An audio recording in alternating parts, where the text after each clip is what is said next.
صحیح بخاری کی حدیث نمبر 6810 کے اندر نبی کریم صلی اللہ علیہ وسلم کا فرمان عالی شان ہے کہ زنا کرنے والا جب زنا کرتے ہے تو وہ مومن نہیں رہتا، اور ٹھیک اسی طرح چور چوری کرتا ہے تو مومن کی وراثت سے خارج ہو جاتا ہے، اور شرابی شراب پیتا ہے تو مومن نہیں رہتا۔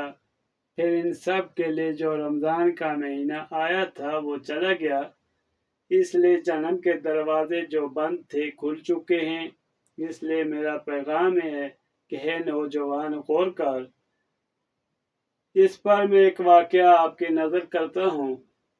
رسول اللہ صلی اللہ علیہ وسلم کے دربار میں ایک غیر مسلم حاضر ہوا اور کہنے لگا کہ یا رسول اللہ صلی اللہ علیہ وسلم، میں رات دن زنا کرتا ہوں، مسلمان نہیں ہوں، میں مسلمان ہونا چاہتا ہوں، مگر ایک شرط پر کہ مجھے زنا کی اجازت دیجیے، میں مسلمان بھی ہونا چاہتا ہوں اور زنا بھی کرنا چاہتا ہوں۔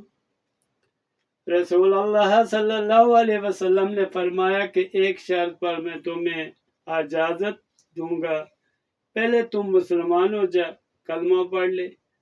جب مسلمان ہوا، کلمہ پڑھ لیا، کہنے لگا یا رسول اللہ، وہ کیا پیغام ہے کہ مجھے زنا کی اجازت مل جائے؟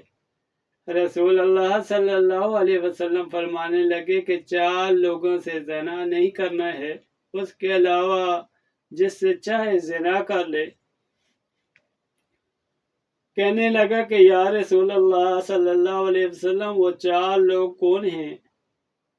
فرمانے لگے رسول اللہ صلی اللہ علیہ وسلم کہ ایک وہ عورت جو کسی کی ماں ہو، اس سے زنا نہیں کر سکتا، ایک وہ عورت جو کسی کی بیٹی ہو، اس سے زنا نہیں کر سکتا، ایک وہ عورت جو کسی کی بیوی ہو، زنا نہیں کر سکتا، ایک وہ عورت جو کسی کی بہن ہو، اس سے زنا نہیں کر سکتا۔ کہنے لگا کہ یا رسول اللہ صلی اللہ علیہ وسلم، اجازت دے رہے ہیں یا جال میں پھنسا رہے ہیں؟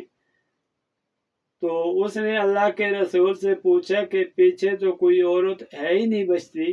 اللہ کے رسول صلی اللہ علیہ وسلم نے اس کے سینے پر ہاتھ رکھ کر پوچھا کہ تیری ماں کے ساتھ اگر منہ کالا کرے تو تم اسے پھانسی پر چڑھا دو گے؟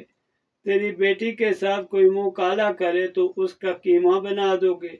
تیری بہن بیوی کے ساتھ کوئی ایسا سلوک کرے تم اس کو دنیا سے اٹھا دو گے؟